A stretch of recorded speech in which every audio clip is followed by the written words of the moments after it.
All right, so I think the place to start is a lot of this spike is based on this, one big beautiful bill and a lot of concern about that when it comes to bond investors. Do you think we've seen peak volatility in the bond market, or do you see there's more room for rates to go to the upside?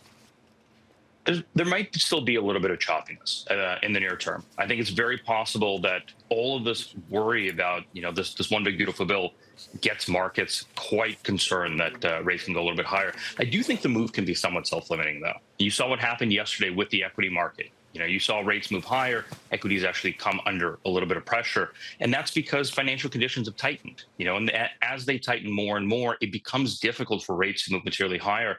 I think about 475 on 10s is really where you start to get into crunch territory. Anything beyond that, I think really has to get, triggered by kind of a term premium shock. I really struggle to see rates move too much higher from here. And in fact, once the markets start looking at real economic data, which we expect to come in over the next couple of weeks, you could see that softer data actually driving yields a little bit lower. All right, I want to go back to the 20-year bond auction. We don't talk a lot about the 20-year bond auction. And one bond trader said it's like the orphan of the bond market.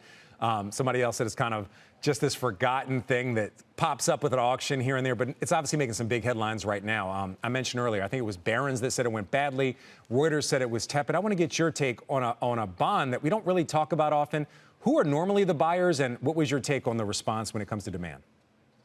Sure, I would say tepid is probably the better way to put it. I mean, the auction tailed about 1.2 basis points. The demand statistics were okay. They weren't great.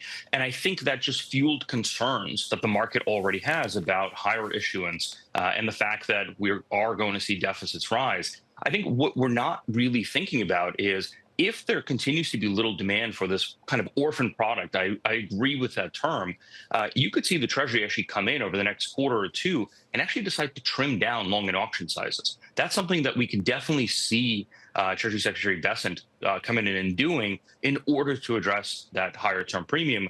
And we actually expect Treasury to start issuing a lot more at the very front end of the curve. So more bills and more front end paper to compensate for the steep curve, this higher term premium.